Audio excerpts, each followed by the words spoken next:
कणासर नियारा ढंगरे दया आलती। पुरी जिला कणास ब्लॉक ढिमिरी ग्राम एक नियारा कार्यक्रम दया आलती पालित हो जाइछि।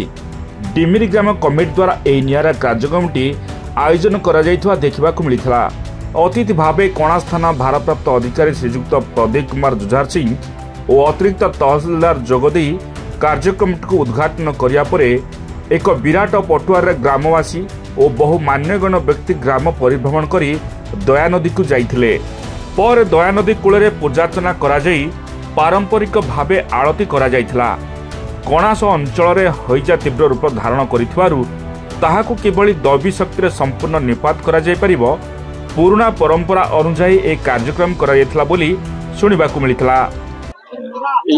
ग्राम कमिटी तरफ तथा ग्रामवासी सहयोग चिंता करागला जे वर्तमान आम दया नदी प्रदूषित होती दया नदी को आवाहन काल केवे सृष्टि होता से प्रभावित हो तार इतिहास भी कही पारे केवे दया नदी सृष्टि कि सेबठारू ये अन्य अंचल सहित आम कणास अंचल ये जीवन रेखा आम कृषि कहतु जलसेचन कहतु विपणन कहतु नौवाणिज्य कहतु प्रत्येक थे दया नदी अंगांगी जड़ित तार इतिहास बहुत पुराना दया नदीर आमर संस्कृति सभ्यता आमर समृद्धि एवं आम जीवन जीविका सबु सहित दया नदी संश्लिष्ट किंतु क्रमशः देखा ये दया नदी जल प्रदूषित होबार लगी जी आम दिने जीवन दौला से बर्तमान जीवन नाशकारी है तार अवस्था विपन्न है तेणु तार सुरक्षा निहाती दरकार। माने खराब पानी आमर दया नदी की खराब करिछि